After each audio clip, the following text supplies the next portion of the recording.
So I'm sitting in my car, and all at once it hits me, and I'm thinking, you know, everybody talks about not breaking and not wanting to have a breaking point or like hit their breaking point. And I thought about it, and I thought about the books I had read, like from David Goggins. I thought about Tim Grover's books I had read lately. I thought about like Kobe Bryant, the Mamba mentality, and Michael Jordan in The Last Dance. And I was thinking about it, and I was like, they have all gotten to this point where they were broke. Like it was.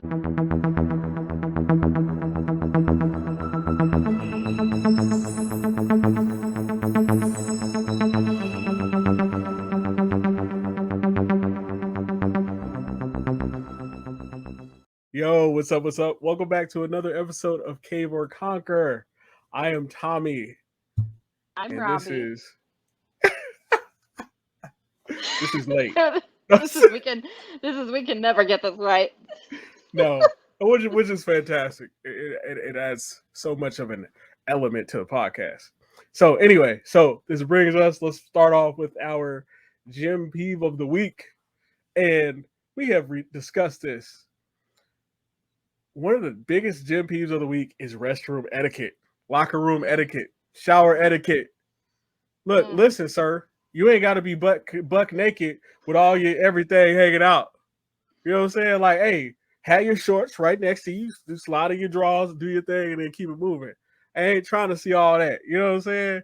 And then they want to talk, and then buddy want to come next to you in the stall. And, hey, yeah, brother, you ain't. I saw you out there getting after it. I'm like, I'm gonna be getting after it here if you don't stop talking to me while I'm using this restroom. That's one thing I know because you upset me right now by even thinking that we can have a conversation while we both at the urinal at the same time. Like, get out of here, man. Like, what kind of horror stuff is going on in that female locker room? Oh my gosh. So I'm like, you brought up this topic, and this reminds me, I never want to go to a big gym ever, ever, ever, ever again. Because right now it's like we have two showers, and we have two stalls, and it's a smaller locker room, it's a smaller gym. I know most of the women that go here, or at least I'm acquainted with them.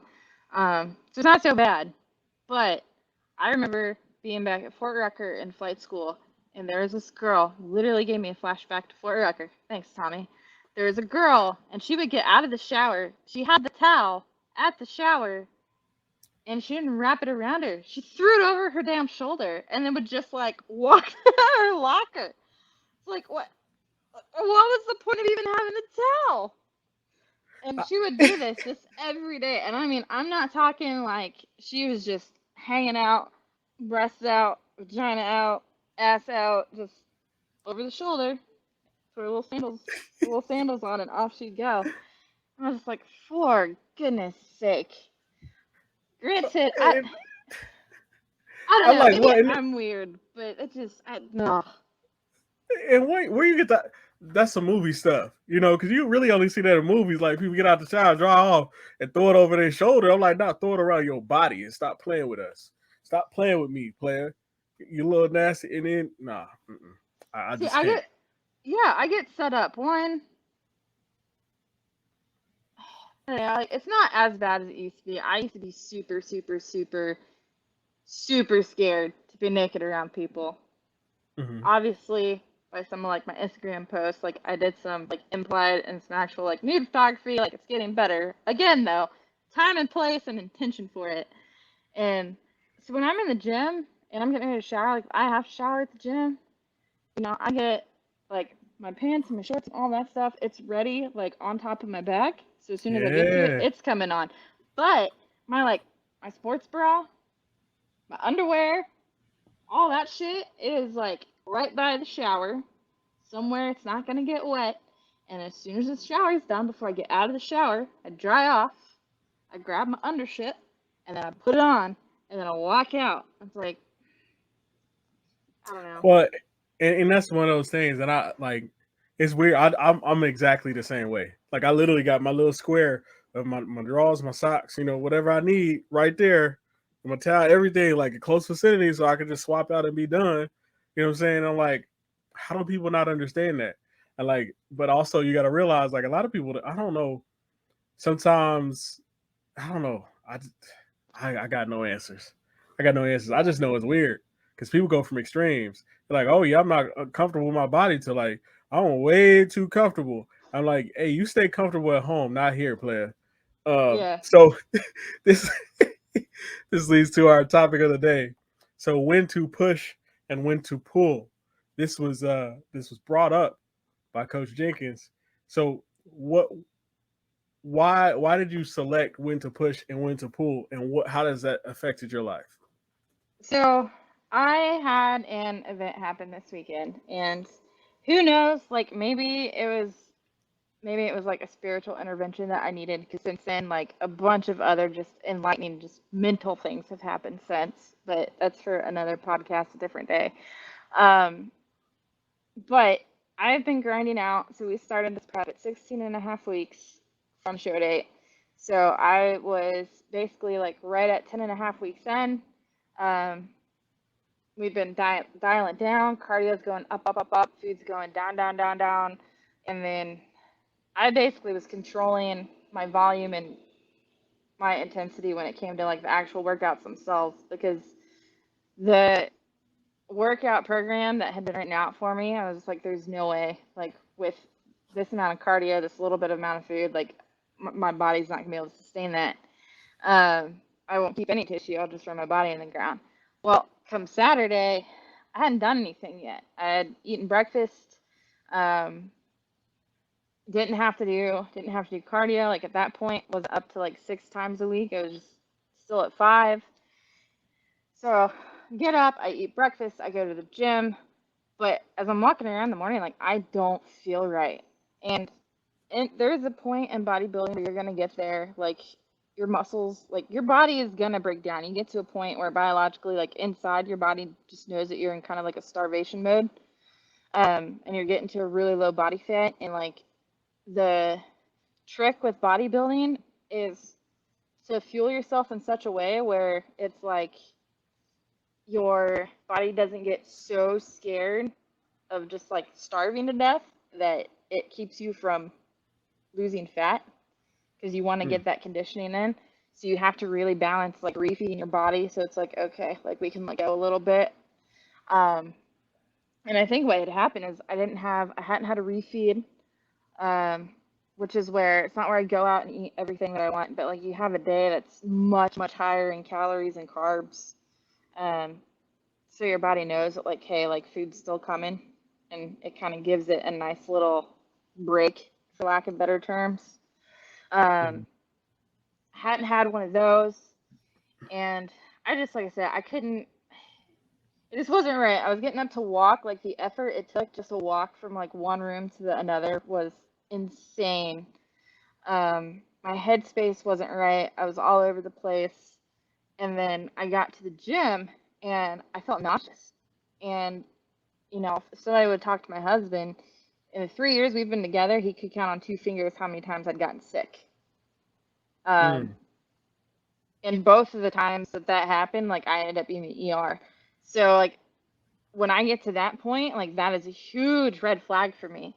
So I let my coach know all this because I got to the gym, I was coaching a client, we got halfway through, and I mean, I'm turning green, I'm getting pale, and like I can't keep my shit together. And we cut it. Like she's luckily for me, like she's an EMT, so like she could tell that I was off too and was like super understanding about it. And I made it home and no more than got my door of my Jeep open. And I just projectile vomited everything I had eaten and then some. Just like right in front of the neighbors, all out doing the yard work.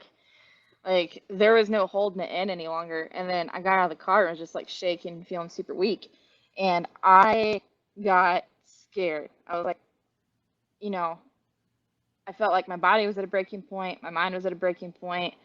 I'd went back and forth with my coach that I had then. I've switched since then a couple times. Um, just questioning kind of like some of like his logic and whatnot. Because I know that I'm new and he'd been doing it longer. So like there's probably things that he might understand that I don't. And I just wasn't getting the clarity that I needed. I just wasn't feeling great. And then not to mention like I send him those updates and he didn't get to them. and he had a good reason. Like him and his wife had their first kid together literally the same day. But here I am, like my body is just freaking breaking down. Like it's not having it. Well, I get my updates back from my check-ins from him the next day, and it's we're up in your cardio, so we're adding in an extra day a week. We're taking basically all of your carbs like 3 days a week, and then your like even like my high day, like my high carb day, like was not that high, like was not that high at all. Um, so it was like I just told my body was falling apart, my mind was falling apart, and I just got told basically like get your mental shit together, dig deep, and like we're gonna push. And I told my husband, I was like, I don't think I can do this. I was like, I don't know, like I don't know if I'm being a wimp. I don't know if like I'm overreacting, if I'm getting scared, just because of like what happened this morning, or like if legitimately like my gut is telling me that like something's wrong, like I need to make a change here. And so we talked to it, and we went back and forth, and I was at a point where I literally was debating pulling out of the show this weekend because I knew that even if I dropped a coach, I, I was like, I don't know if I can find a coach that's going to pick me up 6 weeks from a show, still let me get through the show prep. And then like, even like once I do get a coach, they're probably just going to want to reverse me. They're not going to want to push, because most coaches don't. Like they want to be with you a while before they put you in a prep, and that's smart. Um, so I mean, we went back and forth this whole entire weekend, and then basically what happened was I came to the conclusion that like I needed to push, but I needed to pull back from what I was doing with my other coach. And so what I did was I pulled out. I like sat down, I reevaluated everything that I needed as an athlete from a coach. I evaluated everything I needed from a coach as a mentor, as somebody that's just a baby and like growing in the coaching industry yourself. Um, and then I thought long and hard about the show and like what the show meant to me, and thought about my health, like literally like all these different variables. Like Saturday and Sunday, I was just a mess. Like I was in tears, I was falling apart, I was frustrated, I was unsure, I didn't know what was gonna happen. But decided, called the guy that was coaching me. We had this conversation, and told him that like the trust was broken, and I understood that like he had stuff going on, and I'm like, I don't fault you for that at all. Like you're right, like as a coach, like you have your own life, but at the same time you need to have your own life at this point, not be prepping me into a show. So like there's a difference between coaching a client and then like coaching a client into a prep before a big event. And his focus needs to be on his wife and his newborn and all of that, and making sure like they're healthy and happy, and like that's good. So I pulled out from his coaching, from his team, talked with a friend of mine, Kenneth, Foundry Training Nutrition, and we talked. Took a couple days. It took Sunday. Saturday, I basically like ate some food, like some like sugar-free like rice crispy cereal, and then I would put like Premier Protein in it. So like I wasn't eating anything like super off kilter, but just like getting some food in my system just to kind of help like my brain settle down. And then Sunday, after I like refed a little bit, so my body wasn't just gonna try to eat everything in sight, then like husband and I went, we got a burger, kind of sat down, like recaged, talked through everything. And then Monday was was like my decision day. And I went to, and this is where all the dominoes started going for this week. But I went to an appointment with a pharmacologist that I have, so I'm getting medically boarded out of the SRU, and I am getting boarded because I had a PTSD diagnosis, and under that was like major depressive disorder, anxiety disorder, and some other things due to some sexual trauma that had happened to me a couple years ago. And we were talking about it, and he could sense like the anxiety. And he had even told me, he was like, do you even think like this is something you should be doing? Like, do you think this is a sport that's even for you with where you're at mentally? And that was frustrating, especially the way that he says it. Because I'm also like recovering. I'm in recovery, but basically it was like falling into alcoholism, like got out of that, and so like now I live like the sobriety life, which I'm super grateful for. But he was just questioning that like if Kudos. life's yeah, he was questioning like the lifestyle as a bodybuilder and like if that's something that I should be like I think I should even do. And I remember leaving that room like crying and so mad because he basically was telling me that I was probably gonna break. And I got to my car and I sat in my car and thought about it, like started crying a little bit again. And I thought about it and I was like, like maybe this is it. Like maybe I was on the wrong path and like this weekend was like my body and my mind and maybe even like a little bit of a God drop saying like, hey, you're in the right direction, but you're not like your head is not where it needs to be and like you're not surrounded with quite the right people that you need that you need to be with at this point. And so I'm sitting in my car and all at once it hits me and I'm thinking, everybody talks about not breaking and not wanting to have a breaking point or like hit their breaking point. And I thought about it and I thought about the books I had read like from David Goggins. I thought about Tim Grover's books that I had read lately. I thought about like Kobe Bryant, the Mamba mentality, and Michael Jordan in The Last Dance. And I was thinking about it and I was like, they have all gotten to this point where they were broke. Like it wasn't they Yeah. were about to break, like they broke. And Mm-hmm. what happened was when they got to that point, they didn't get upset about breaking. They just took it for what it was. They learned from it, and then they just like increased their ceiling for where their next breaking point could be. Like they just completely increased that threshold. And I was like, the turning point for every single one of them is like an athlete in the industry usually revolved around being at that breaking point, and they can go one way or the other.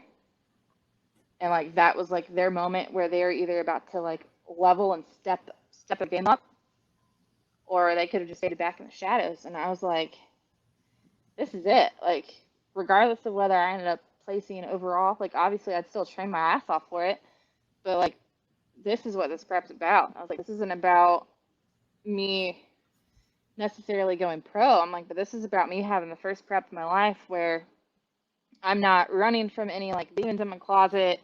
I'm not running from emotions. I'm not running away from any of it. I'm actually facing all of it and, accepting it through this whole entire process.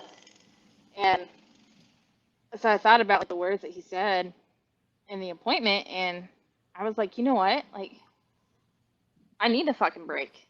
Like, this is what happened this weekend is I broke. And if I quit now, like I'm never gonna know like what kind of person, what kind of athlete, what kind of coach that I could be. And so I was Mm-hmm. like, I need to finish this prep. And so I messaged Kenneth and I told him, I was like, hey, I thought about it. Like, this is all what happened the last few days. And like, this is the decision. This is what I want to do. I was like, I know there's a lot of variables and uncertainty, but at this point, it's not about necessarily winning. It's about me knowing that I got through and I like finished this process and I finished this process in a way that like I've never went through it before. Mm. And he was like, all right. He was like, so how you want to proceed? And I was like, well, I would love you to coach me, like if you're willing to take me on. And he was like, let's do the damn thing. Mm-hmm. So Well, and that's huge, and I'm super proud of you for doing that because we never know. And I don't know, I've been in the military for 12 years, and every time that I reach that darkness, that breaking point, and I say, you know what, ruck up, Buttercup, yep, we're gonna push through this. That's when all of the blessings and all the opportunities that I was looking forward to, that's where they are. They're on the yep, other side of the wall. That's why, like, when people, it's very interesting because I found Goggins, I found Tim Grover, I found all these people in a place where I was in a very dark place. And all I wanted to do was succeed. And that was from a financial point, like I was broken. Like I was just, I ain't have it. From a physical fitness point, I was broken. From a father standpoint, I was broken because you ain't got the money to go see the kid and do all this and all this stuff. You got all these pressures. And one thing that you did with that push pull is you were able to detach and also talked about cleaning up what needed to be cleaned up so you could focus on what you really wanted, because Yep. those regrets, they will hurt like no other. There are things that I resent, I'm saying, in my past and how I've handled people and situations that I'm like, you know what, like, don't live with regrets this time. You've got an opportunity of a lifetime. You don't know how many of those opportunities you're gonna get. Because, like you said, there are plenty of athletes that never made it. They were better than Jordan. They were better than Kobe, but they never made it out of the city of Chicago and or whatever, LA, in the middle of nowhere, Alabama. Like in a lot of those, Mike's and Kobe's draft class, there were players where people thought that they was actually better, and their careers didn't last because every time they got to that breaking point, they couldn't detach from the scenario and say, you know what, I'm gonna walk in my truth. Every time you Yep. walk in your truth, that's where the greatness is. Especially Yep. if you're as positive as you doing. Like you are kicking butt, doing it sober, doing all this. You know what I'm saying? Because a lot of people, they need that crutch. Here's the problem: when you need that crutch owns you. Like David Goggins talks about taking souls, that crutch will take your soul every freaking time. Like people, they look at me weird because I'll lift, I'll go hard. Like today, I did leg day before I went to work. Like I'm in my FedEx attire, but like my thing is every time I see people staring at me the wrong way, I'm like, I'm taking your soul, and you don't even know it because you're looking at me like I'm crazy. People, when they're afraid of your process and what you can be, they call you crazy. They doubt you. They tell you about all of the negativity and the reasons why they didn't accomplish what they are doing. Yep. You know, and Marcus Aurelius talks about looking at the person for the human being. We want everybody to see, even our enemies, if you look at them as valuable human beings, you can check out the ignorance behind everything that they're saying. Looking at them totally different in a different light and looking at yourself in a different light. Like I'm human. So sometimes I have to assess myself like, you know what? Don't go as hard today because you're trying to get through the week. And it's those small, small little tidbits, the micro that takes care of the macro. Yep. And so that's really huge. So did you have anything else you wanted to add to that?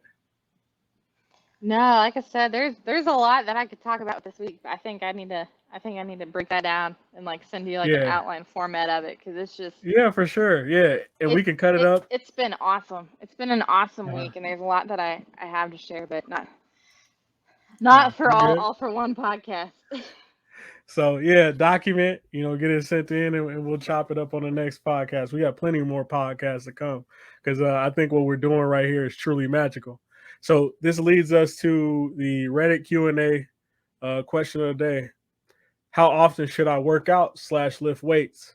And so when it comes to this question, I kind of think about, Coach, I kind of think about when we went from being underneath Lieutenant Colonel Knotts and then going underneath Savickas. We went from 3 days a week to like 5 days a week.